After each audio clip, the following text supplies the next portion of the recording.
The House will be in order. It is now my pleasure to call upon the President of this. Governor Heck has informed me that the last time he was at this podium, Lieutenant Governor Heck. Last here. The joint session will be in order. Bateman, Berg, Bergquist, Bear, Chambers, Chandler, Chapman, Chase, Cha, Dewar, Defoe, Dye, Entenmann, Gaynor, Goodman, Graham, Gregerson, Griffith, Jacobson, Johnson, Kirby, Clicker, Lekanoff, Lovick, McEwen, Macri, Orcutt, Ormsby, Ortiz-Self, Orwell, Play, Robertson, Rude, Rule, Ryu, Simmons, Slatter, Springer, Steele, Ty, Thuringer, Valdez, Vick, Wiley, Ibarra, Young, Madam Speaker, Braun, Brown, Carlisle, Cleveland, Fortunato, Frocht, Gildon, Hasagawa, Kaiser, King, Cooterer, Leas, Lovelace, Padden, Peterson, Randall, Rivers, Reldon, Short, Stanford, Vandewey, Wagoner, Wilson L. Mr. President, a quorum is present. His Excellency Governor Jay Inslee, the 23rd Governor of the State of Washington. Without further ado, it is my privilege and pleasure to introduce Governor Inslee.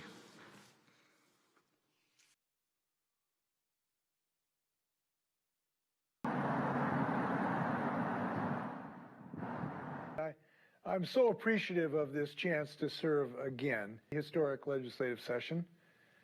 So let's talk straight. The last year has been challenging in ways none of us have ever experienced. It's the kind of moment where we are called upon to dig deep, to work together, and to be resourceful like never before. And Washingtonians are answering that call. At the end of this legislative session alone, we will be able to say our state is more equitable, a state with more opportunities for careers and affordable housing, a state that is more committed to fighting climate change than ever before. We have big challenges that demand we take big steps. We are not going back to normal. We are going forward towards a new normal. We are on a path in this legislative session to a more just normal, a healthier normal. And we're not just talking about the pandemic. These halls may look empty, but when you scratch the surface, there's a robust and incredible story about Washingtonians that is still unfolding. I've been honored to here. We're already looking to the future. The aftermath of 2020 alone demands it. More than 3,500 Washingtonians have lost their lives to this pandemic. Many thousands more continue to struggle on their path to recovery from this virus. Families, business owners, workers, and students have been through so much. And there's still a palpable anxiety in the air. However, beneath it all are the ingredients of relief, of recovery, and of resilience. And no matter what has come our way, I am confident because Washingtonians have risen to the challenge. We have seen remarkable heroism, diligence, and a stalwart commitment in our frontline workers. And we have seen it in all Washingtonians who know they are safer when every one of us is healthy. Washington State is a resilient state. We know how to recover. And this is just not going to stop Washington State's eternal march of progress to a more just and equitable community. You know, a new year is often when this building's marble corridors come to life with civic discourse. But the last 8 years were pre-pandemic. When I first took the oath of office with Trudy nearby, 4 years later, we miss those shared experiences now. And in this era of the internet, we no longer share common sources of truth as we once did. But this pandemic is as big as any shared experience. It gives each of us our own struggles, but a common challenge. Everyone has a COVID story, even if they or their loved ones were never infected. Everyone has their place in this struggle. We cannot consider ourselves alone in these challenges. We all share a thirst for more justice. The police-citizen violence we saw in 2020 alone has traumatized the nation. And we need not only conversations, but action. Action on truths that have been overlooked for far too long. Our collective consciousness is at a crescendo. Let's ride that wave head first. Let's recognize our opportunities for growth, even in these dark times. We'll incorporate equity in how our laws are applied and how our institutions are run, including independent investigations and prosecutions. We owe it to countless Washingtonians who live with the realities of racial injustice every day and who are less free because of it. So we'll be working to incorporate an equity lens into healthcare, jobs, education, pollution, and more. So progress is what we're known for. When I first took the oath in 2013, our state was trying to rebound from the Great Recession. In 2017, my second term began in the midst of one of the strongest economic booms for any state in the nation. 3 years later, the COVID-19 pandemic jarred our progress. The pandemic affected our health and our freedoms. In Washington State, we know how to succeed. We've proven it. So why not do it again? It's time to take back the torch of progress. Our careers, our dreams, our lives, we are getting back on track. Washington State has continued to lead during the coronavirus pandemic. Together, we've listened to the public health experts. We've worn masks, kept our distance from one another, and we know that has allowed us to bend the curve of this deadly virus down. And let's be real clear about this. Because of these actions, we have saved countless lives in Washington through what we've done together. And that's not just the lives of COVID patients, but for anyone who has ongoing medical needs, because everyone's health is at risk in a pandemic. So these life-saving efforts will continue. We will not yield from that commitment. And we know our state's economy is poised to recover. And what we do now in the next 4 years will shape the future for generations of Washingtonians. Our leaders in the business community prove their mettle in these tough times, like employee-owned Superfeet company in Ferndale. They make insoles and footwear. About when COVID hit, they announced they would use their expertise in 3D printing to make 30,000 pieces of personal protective equipment. Then they blew right past that estimate, and they made close to 50,000 respirator hoods for their local hospital network and others nationwide. Then they supplied 450,000 medical gowns to health facilities. This kind of entrepreneurial leadership has happened in communities across our state. We want community-minded entrepreneurs to continue to pursue their dreams in this new world, and we're going to keep helping them. It's why I wanted to waive increases in the unemployment tax on businesses that never foresaw the mass layoffs that came with this pandemic, while fighting the federal government for more funds and working with the legislature early to get more money into people's pockets. Now, we will have come together if we're going to do right by the people suffering most in these times. That's why we're going to keep supporting small businesses with every resource at our disposal.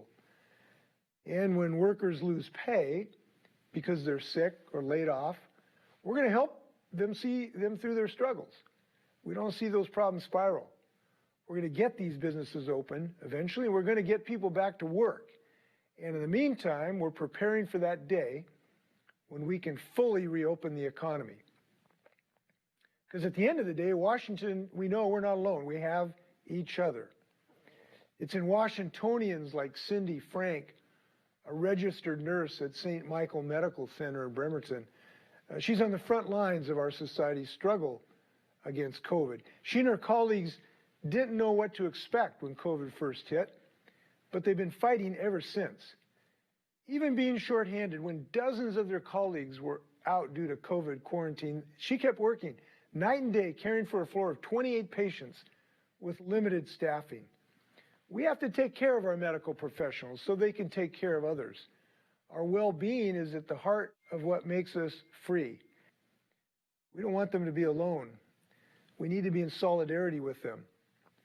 That's why my administration is committed to serving them and reimagining public health for the future. We're going to remove politics from our public health system and make sure local health professionals can focus on people's well-being. And we know all of our frontline and essential workers have been heroes in this effort. Grocery clerks, bus drivers, teachers who are already back in the classroom, and educators who have shown such innovation in remote learning.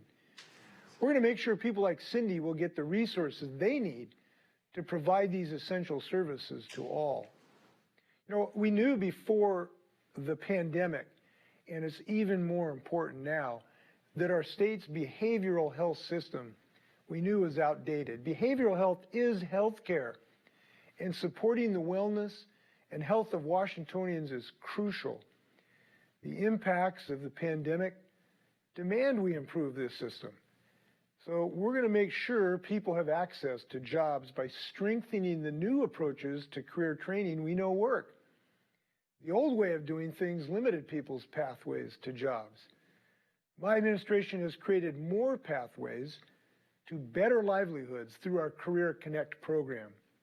More Washingtonians will have stories like Leela Cohen, who participated in Career Connect and will soon get her certified medical assistant credential, where she's needed and much appreciated. Career Connect helps people like her find opportunity when pathways seem closed. So it's for anybody, regardless of age or where they're at in their studies or job search. And Leela's not done yet. She wants to continue to advance her career in the medical profession and one day open her own clinic. And we want all our children to have a career, not just those who go to college. That's why we need Career Connect. And that includes our young people. We're going to get students back into the classroom, and we're going to keep at some of the glaring disparities in our education system. We'll continue expanding early child education.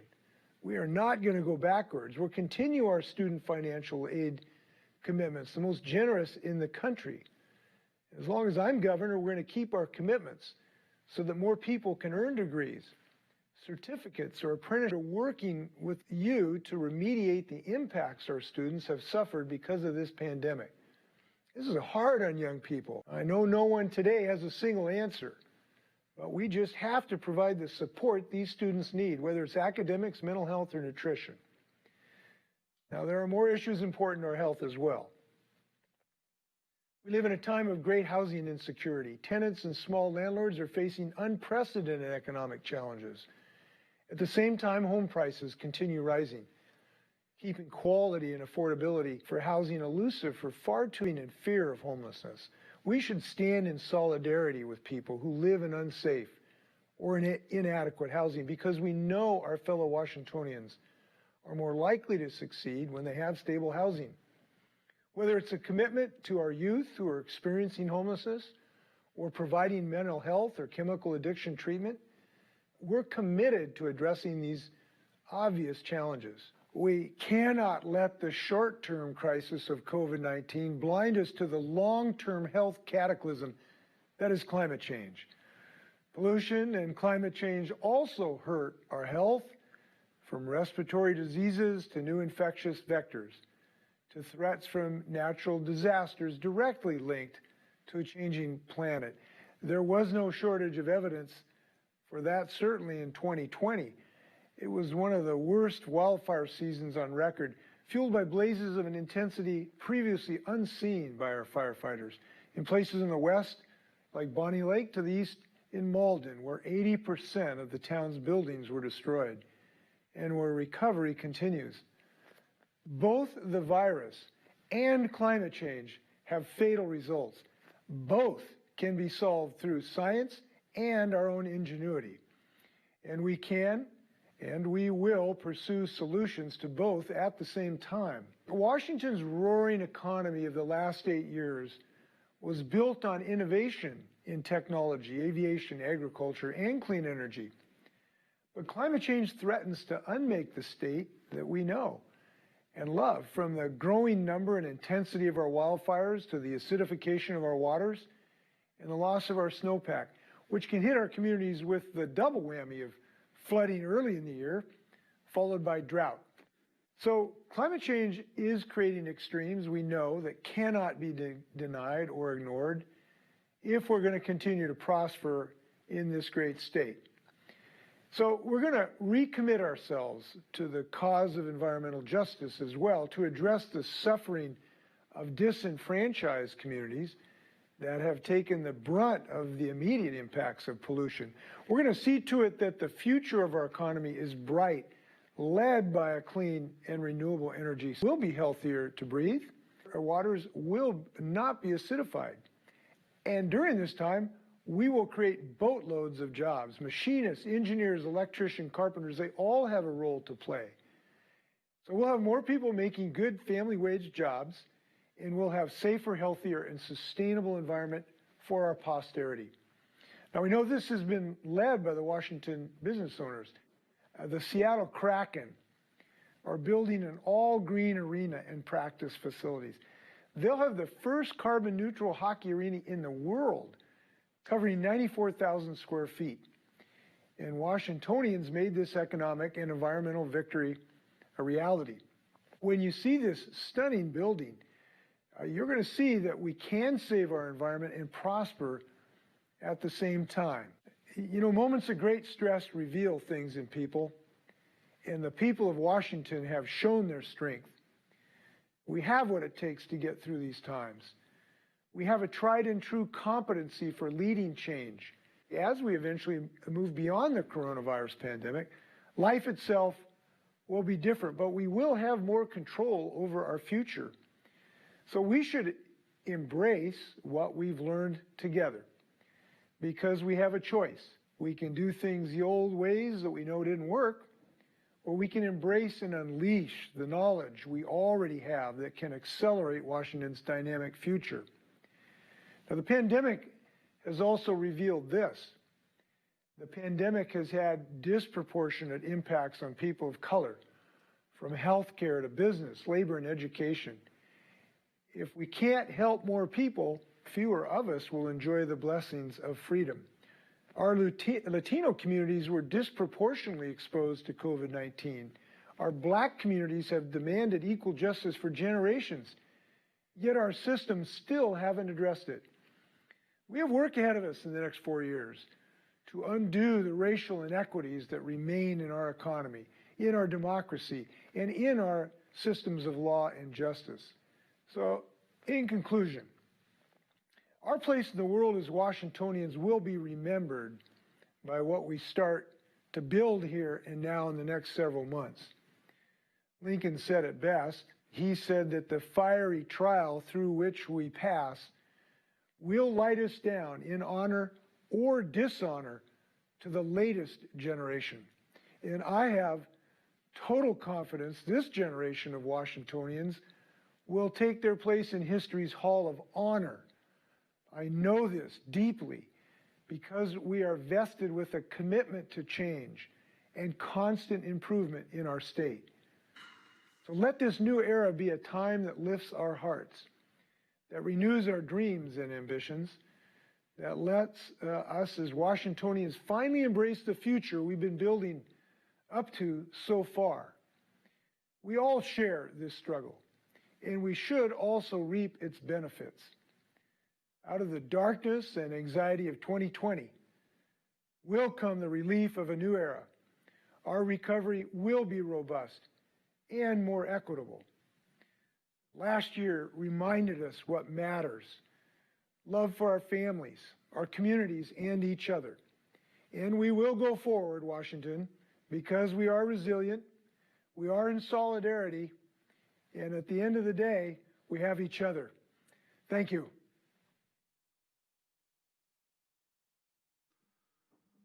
Thank you, Governor Inslee, very much for your remarks. So ordered. My privilege to return the gavel to its rightful place in the hands of Madam Speaker. Thank you, Governor Inslee. Thank you, Lieutenant Governor Hack.